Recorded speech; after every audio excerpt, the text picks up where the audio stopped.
Hello everyone, welcome to the channel Ikigai you and me. स्वागत है आप सबका।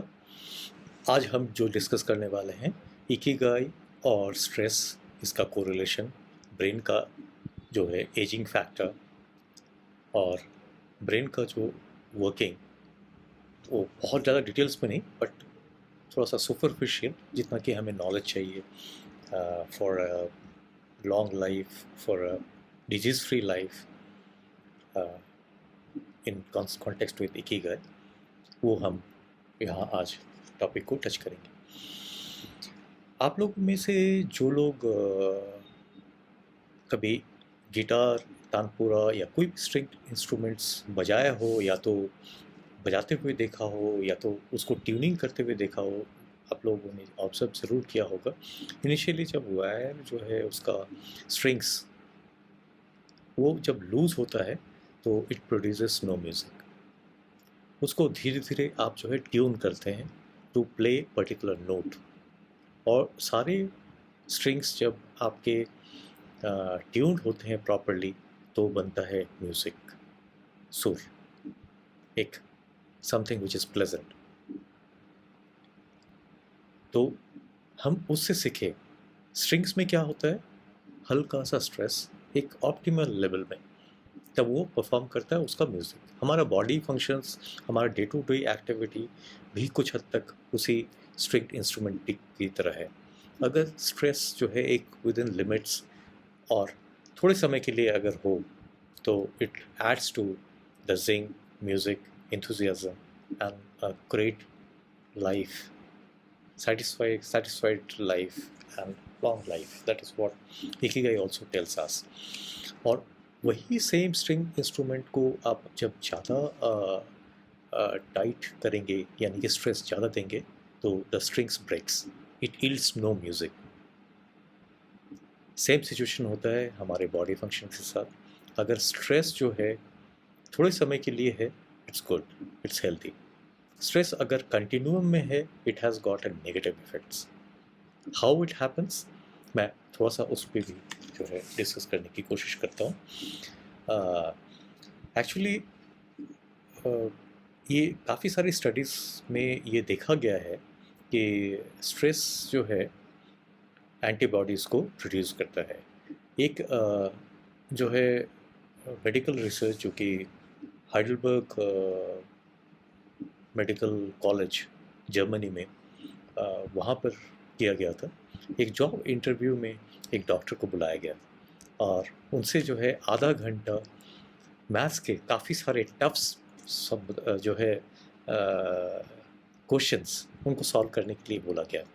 जब सॉल्व किया आधा घंटा के बाद तो उनके ब्लड में जो है एंटीबॉडीज़ लेवल चेक किया गया, तो देखा गया कि it is on a very heighten level. ये एंटीबॉडीज़ जब आप थोड़े समय के लिए आप जब ये करते हैं तो it helps fight the external harmful cells जो कि बॉडी को इन्वेट करती है। लेकिन हर चीज़ का जो है जहाँ इफ़ेक्ट होता है उसका बैलेंस करने के लिए एक साइड इफ़ेक्ट भी होता है। साइड इफ़ेक्ट क्या कि okay, it acts as a barrier for all the foreign bodies, foreign germs और विच मतलब it helps fight the diseases. लेकिन साथ में जो है एंटीबॉडीज़ क्या करता है, जो गुड सेल्स है उसको भी किल करता है। तो for prolonged term stress is really not great thing. और हम अगर किसी भी सिचुएशन पे अगर हम ऑब्जर्व करें, बात करें, तो कोई भी सिचुएशन में दो सिचुएशन बनता है। मैनेजमेंट पार्लेंस में हम उसे कहते हैं फाइट और फ्लाइट। और ये हम कोई ना कोई सिचुएशन में अगर हम अपने आप को ढालें तो हम ज़रूर पाएंगे या तो हम उसके साथ फाइट कर रहे हैं या तो फ्लाइट कर लिए होंगे। दोनों ही सिचुएशन में अगेन एक चीज़ बहुत कॉमन हमें दिखता है। वो क्या कि हमारा जो ये बॉडी है, ये एक वर्ल्ड का सबसे पावरफुल मशीनरी, मेरेकुलस कंस्ट्रक्शंस है इसकी। जब तक लाइफ है तब तक ये बड़ा ही मैजिकली, सीमलेसली परफॉर्म करता है। अब बोलिए कैसे? जब भी कुछ भी थ्रेट सिचुएशन आता है या जो भी कोई स्ट्रेस लाइक सिचुएशन आता है कि फाइट एंड फ्लाइट सिचुएशन आता है, तो क्या होता है, हमारे ब्रेन में जो पिट्यूटरी ग्लैंड है, उस पिट्यूटरी ग्लैंड को एक सिग्नल मिल जाता है हार्मोन रिलीज़ करने का। और वो हार्मोन जो है जो रिलीज़ करता है कॉर्टिकोट्रोपिन। वो कॉर्टिकोट्रोपिन जो है सिंपैथेटिक नर्वस सिस्टम के साथ जो है ट्रैवल करते हुए वो एड्रिनल ग्लैंड पे जाता है, जहाँ पर दो और हार्मोन्स जो है सेक्रेशंस होती हैं, वो है एड्रेनलिन और कॉर्टिसोल। तो दोनों का क्या रोल है? एड्रेनलिन जो ग्लैंड है, ये जो है बहुत ही इंटरेस्टिंग ये है। मतलब जैसे आप कभी रेस में दौड़ रहे हो या आप कभी कोई ट्रेन पकड़ने की करेंगे, तो आप ऑब्जर्व करेंगे कि आपकी सांसें बहुत तेज़ चल रही है, और ये करवाता है एड्रेनलिन। वो कैसे कि ये रेस्पिरेटरी और पल्स रेट दोनों को बढ़ा देता है। तो यानी कि आपके बॉडी के हर सेल्स को जो है वो ऑक्सीजन लेवल जो चाहिए होगा उसको, मतलब due to the change situation में वो उसको मिलता है। और कॉर्टिसोल जो है वो रिलीज़ करता है डोपामाइन और ब्लड ग्लूकोज को। और ये क्या करता है कि आपको बिल्कुल तैयार करता है कि yes, I am charged up, I am ready to fight और to respond to this fight और फ्लाइट सिचुएशन। तो आपने देखा यहाँ पर कि बॉडी भी ऑटोमेटिकली वो सारे आपके लिए वो ट्रिगर करता है। अच्छा, अब जो है हम लोग बात करें, अगर आपने ऑब्ज़र्व किया होगा कि छोटे बच्चे यूजुअली बहुत ही खुश होते हैं, बहुत ही हैप्पी, और उनकी जो है कहते हैं कि लर्निंग बहुत फास्ट है। उनको जैसे नया लैंग्वेज सीखना, they it's very easy for them them to learn. उनको कुछ नया जो चीज़ आप उस समय सिखा देंगे वो बहुत ही फास्ट पिकअप करता है।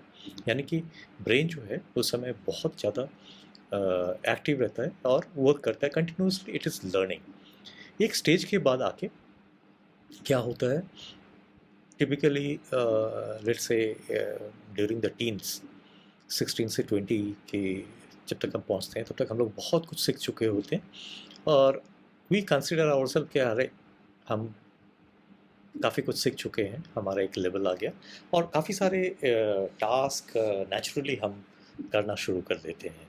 तो वो जब लेवल हम पहुंचते हैं, उस समय शुरू हो जाता है डिजेनरेशन ब्रेन का। क्यों?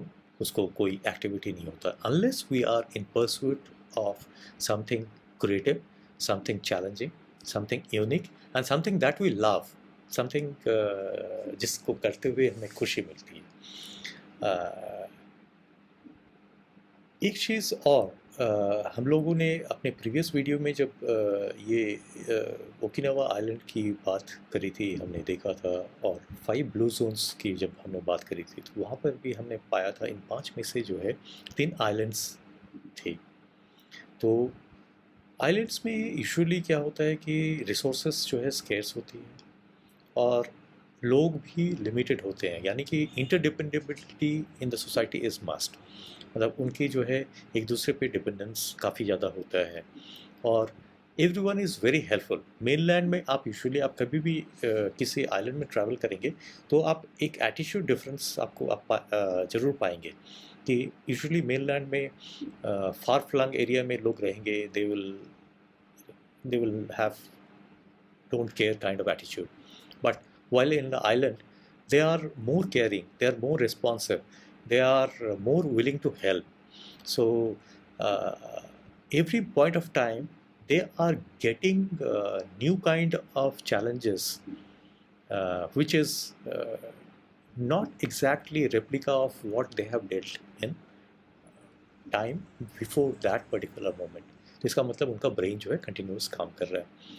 इस समय जो है हो सकता है कि कोई पर्टिकुलर कमोडिटी आइलैंड में नहीं मिल रहा है, तो उसके बदले में हमें क्या करना है। तो यू आर क्रिएटिव, एंड सब लोग मिलजुल के जो है जो हम लोग को काम करते हैं, और वो एक स्ट्रॉन्ग सेंस ऑफ बिलोंगिंगनेस देता है और एक पर्पस देता है लाइफ के लिए कि हमें और जीना है, हमें लोगों को हेल्प करना है, और उसको जब आप एक चीज़ और ऑब्ज़र्व करेंगे, जब भी आप किसी को हेल्प करेंगे या कोई भी चीज़ जो कॉपरेशन में करेंगे, उसका एक लेवल ऑफ सैटिस्फैक्शन जो आता है, वो बहुत ही हाई होता है। क्यों? क्योंकि आपको मिलता है एक सेंस ऑफ अचीवमेंट। और इकिगाई के इस वीडियो सीरीज़ में हम लोग इसी तरह थोड़ा-थोड़ा करके आगे सीखते रहेंगे। क्या-क्या जो है activities in very simple language. Japan में, ओकिनावा में जो कम्युनिटी गेट टुगेदर्स, एक साथ जो खेलना, एक साथ बर्थडे सेलिब्रेट करना, एक साथ एक दूसरे को हेल्प करना, उसको वो लोग मोआई कहते हैं। और वो जो है इन टर्न उनको एक सेल्फ सैटिस्फैक्शन, जैसे हम लोगों ने अभी जस्ट नाउ सुना, किसमें सेल्फ सैटिस्फैक्शन मिलता है। तो हम लोग भी कोशिश करें अपनी लाइफ में थोड़ी सी सोशल लाइफ को इंक्रीज़ करना, थोड़ी सी लोगों को हेल्प करना, और थोड़ी सी क्रिएटिव होने की कोशिश करना चाहिए हमें। अगर हम क्रिएटिव करें और यंग जनरेशन साथ साथ रहें, उनके साथ उनको ऑब्ज़र्व करें कि वो क्या कोई काम क्या कर रहे हैं, मतलब इस तरह करके अगर हम लोग अगर अपने आप को करें, तो हम लोग भी अपना एज जो है एजिंग प्रोसेस को हम रोक सकते हैं। और इसी के साथ आज जो है हम इस पर्टिकुलर वीडियो सीरीज़ का ये एपिसोड को यहीं समाप्त करेंगे। आपसे निवेदन है, आपसे रिक्वेस्ट है कि आप इस चैनल को अगर अभी तक सब्सक्राइब नहीं किया है तो ज़रूर सब्सक्राइब करें, दोस्तों के साथ शेयर करें, क्योंकि आने वाले हैं अभी बहुत सारे ऐसे इंटरेस्टिंग वीडियो जो कि इकिगाई से रिलेटेड होगा, अपने डे टू डे लाइफ से रिलेटेड होगा, in simple words. Thank you so much. Thanks for being with me and with this channel, Ikigai You and Me. Thank you.